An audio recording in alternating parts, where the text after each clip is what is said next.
So in previous video we have find out which class max is in, like first class restriction, or we are not sure about this class. So here I wanted to just tell you that how we have used the uriParams.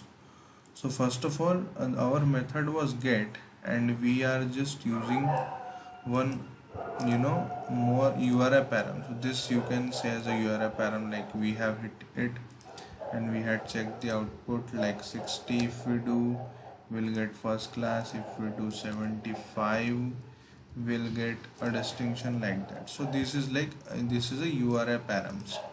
So in our http listener we have done the settings. So if you want to pass in uriParams, you have to do it like this, and I have the name is id I have given, and here I'm using it like this. So attributes.uriparams.id. So in this way you know how to pass a uriParam and how to use it in DataWeave. Thank you.